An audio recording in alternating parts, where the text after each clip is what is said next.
Hello my dear friends, you're on the Military Summary channel, and in this short video we're going to discuss the most important events that took place during the previous night of the local time. And first of all, as usually, we're going to start from Avdiivka direction. We have significant number of details and updates during the previous night, and it's better to discuss to have a better understanding of the situation on the morning of the 16th of February of the local time. So, according to information we have during the previous night and during the previous days, once again, the Russians managed to establish control over the strategical position in the vicinity of the cafe by the name of Brivno. This area was captured by the Russians.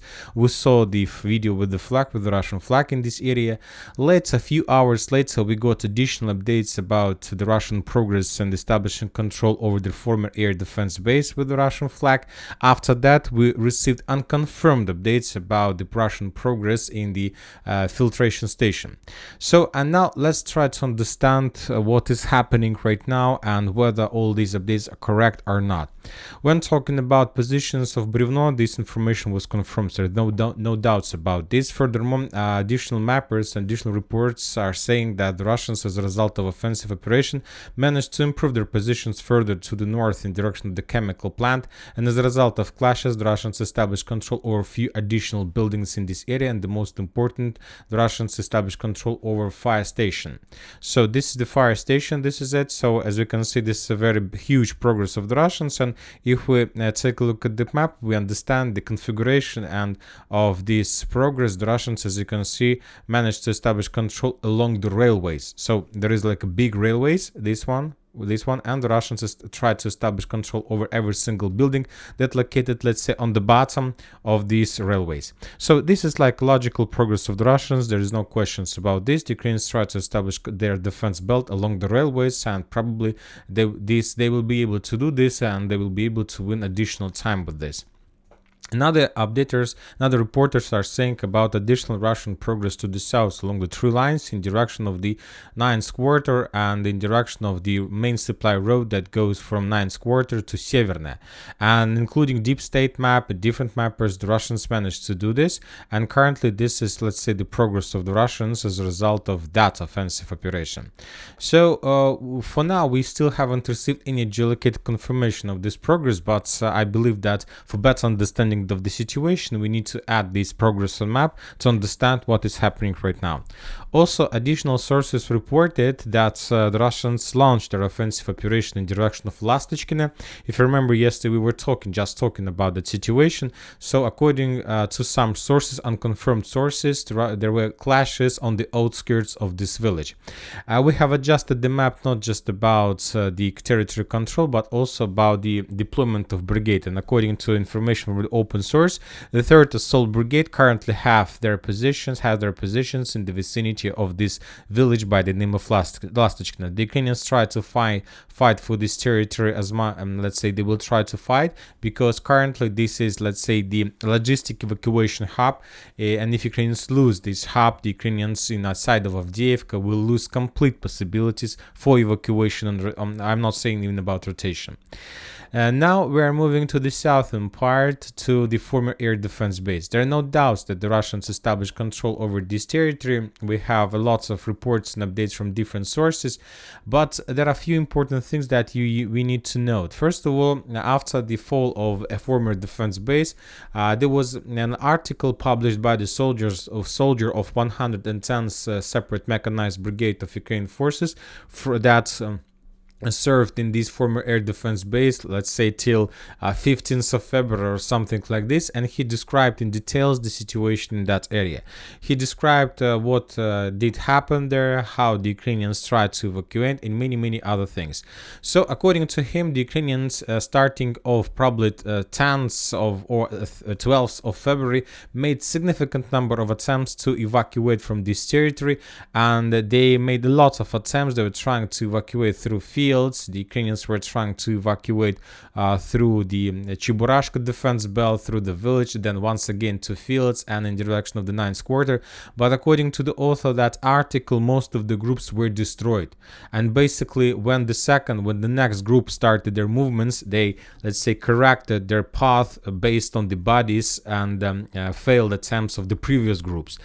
And he says that maybe around 20% of soldiers managed to evacuate from the former air defense base, but he's not saying that the rest 80% were killed or died as a result of those failed attempts. No, he says that significant number of soldiers were left in the former air defense base, and not just in the former air defense base, also in Cheburashka area and also in this residential area by the name of Vinogradniki.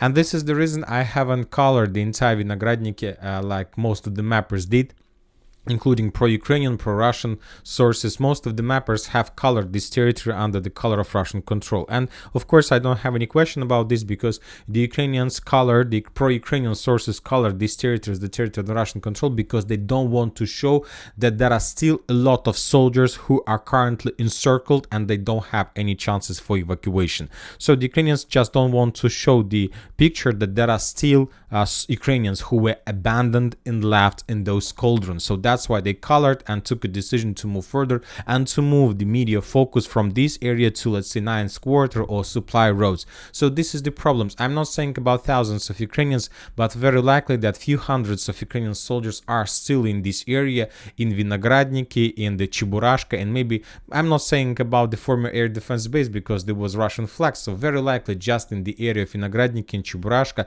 there are few hundred soldiers of Ukrainian army who are wounded or who are not wounded but can't evacuate because the roads were cut off by the Russians. So this is the situation, and now we understand that today, on the 16th of February, they're going to be a very tough and difficult negotiation process, and the Russians will obviously give an ultimatum for Ukrainians to surrender, and probably today they will surrender, and after that we will color. Once again, I haven't colored this territory just because of that fact that there are still a lot of Ukrainians who were cut off.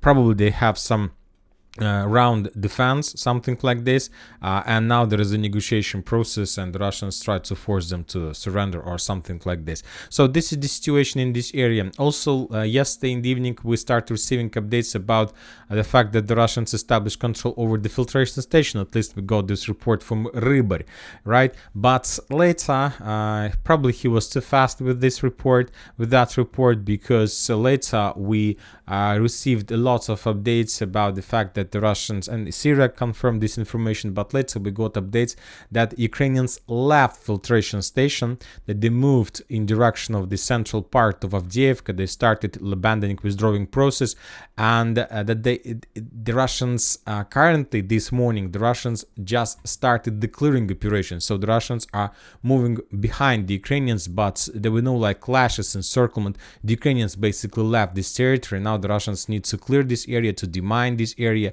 to find Ukrainian traps and so on. And very likely we can say that currently this territory may be let's say by 10 a.m. of the local time is already by the Russian control, but we haven't seen any videos with flags, so I believe this video will publish today. But anyway, I'm just trying to say that this territory will be colored in Russian during the day. We will receive the final video confirmation. When talking about the confirmations themselves, the only thing we had the video probably of the 13th or 14th of February of how the Russians bombed or dropped another bomb inside of some warehouse or ammo depot in this area, and after that there was a very heavy explosion, a very big fire. So this is the situation in this area, and so this is right before the Ukrainians took a decision to withdraw their positions and to start running away. Now let's talk about the main supply area. We're talking about the 9th quarter and the fields between Severna and the 9th quarter. The Russians during the previous night published additional videos of bombing and attacking the Ukrainian positions along Industrial Avenue, and as you can see there are no chances for the Ukrainians to evacuate. Further, additional sources reported that during the previous night few groups of Ukrainian soldiers took a decision not to follow the Ukrainian orders, and they took a decision to, let's say, run for their lives, and they start movements movements along the fields. And the Russians reported that they managed to discover that activity, and they start bombing the triangle area between Severna, Lastonichka, and 9th quarter. And as a result of those bombings, most of those groups were destroyed without any possibilities for evacuation. So this is the situation, this is the cauldron. And for example, another important thing is I would like to discuss with you once again the situation with 3rd Assault Brigade. The Ukrainian authorities, the Ukrainian military authorities took a decision to, let's say, redeploy the 3rd Assault Brigade inside of Avdiivka with the purpose to reinforce the area and to calm down the local garrison, the garrison that was already inside of Avdiivka, right? But as we discussed, the 3rd Azov Brigade arrived in Avdiivka, and they realized the situation, they realized the difficulties of the situation, and took a decision not to follow the order and to establish their defense base in the vicinity of Lastkine, let's say to secure the evacuation road, but in a distance. And that was the fatal mistake of Ukrainians, because the Ukrainian commanders thought that they would help the situation, but basically the 3rd Azov Brigade just worsened the situation. And when the Ukrainian garrison inside of Avdiivka realized that there going to be no help, the panic started in there, and they start just running away and leaving their positions. So they wanted to do good, but they made even worse. So now let's talk once again about the fields. We have a few updates that from different Russian sources that triangle between the city villages like Lastochna, Severna, and 9th quarter is under very heavy fire. During the previous night, the Ukrainians made few attempts to evacuate, but most of them failed, and most of the Ukrainians who tried to evacuate were destroyed. Obviously, today the Russians will try to improve their positions. They will try to improve their positions, first of all, along the industrial avenue, trying to improve their, let's say, to create a powerful stronghold. If the Russians did attack in direction of Lastochna, probably today they will continue, because there are still a lot of job to do. And according to information we have today, this morning, according to reporters, some Russian military war journalists, the Russians entered the 9th quarter, or at least they're fighting in the vicinity of the 9th quarter. And so as we discussed, the Russians have already prepared the tank fist to close the hat of the cauldron, but still they still haven't started using this hat. I'm not sure for what purposes the Russians are keeping it. Maybe they have some additional plan, or maybe they still expect that the Ukrainians will start the release operation or the blocking operation somewhere from the north, or maybe they just don't understand, the Ukrainians don't understand what they should do next. So this is the reason of this pause. Anyway, what should we expect for today?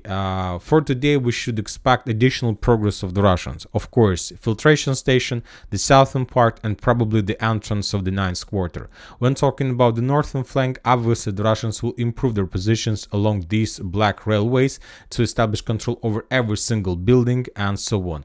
Obviously today we're going to receive additional updates and more confirmations of Russian progress on the east of the chemical plant, and we will color this territory. Most of the mappers have already done this, but without any geolocate confirmation.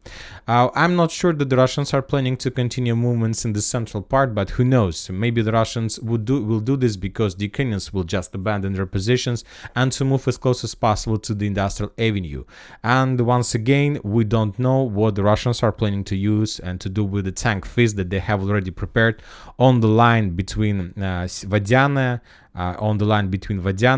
Oputne, and Severna. Obviously, the Russians might have prepared this tank fist with the purpose to completely collapse the Ukrainians, because the another important question we have, where the Russians are planning to stop. Because when the Russians finished the battle for Bakhmut, they made one big mistake. It wasn't like a big mistake, but when they captured Bakhmut, the Russians, by the time they captured Bakhmut completely, they didn't have forces to continue offensive.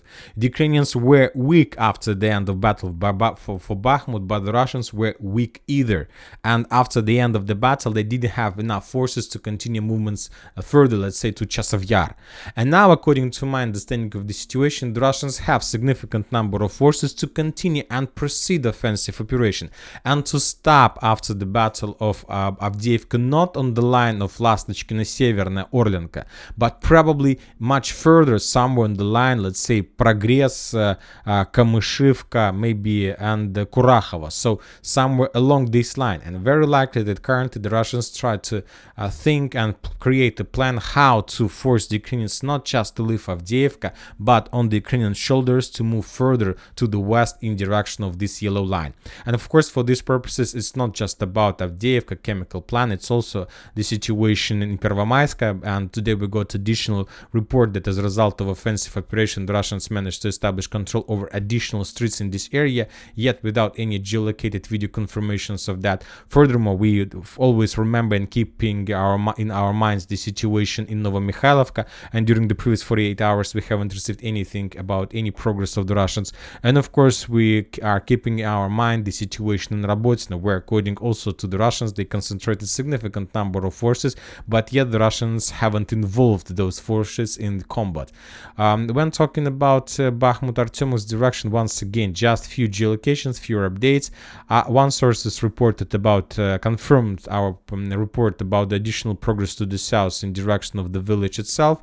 From the other side, the 98th Division published the video of strikes of tall flamethrower systems or multi-launch rocket systems against the, let's say, edge positions to the north of Ivanovska, but not yet in the Ivanovska itself. So let's say lots of updates, and currently it's very difficult to understand what exactly is happening there. Furthermore, we have some bombings of Ukrainian positions in the vicinity of Klishchevka. When talking about other directions, we haven't received anything neither from Terny area, from Liman, from Kupinsk, from Sinkovka, and probably the important updates that we also should discuss is updates that are coming currently from the United States of America. Today, the Joe Biden published his report, his post that failure to support Ukraine at this critical moment will never be forgotten. And this is he was saying this because the Senate of the United States of America went on vacations till the end of February, and the Ukrainians will not receive any military aid until the beginning of March. And even if in the beginning of March the United States Congress will vote for this law, anyway the Ukrainians will receive the first package of military aid not earlier than in May. And May, today is February, and May is so far from current date, and until the May the Russians can establish control over 50% of Ukraine if it's necessary. And of course, the United States of America understand the situation.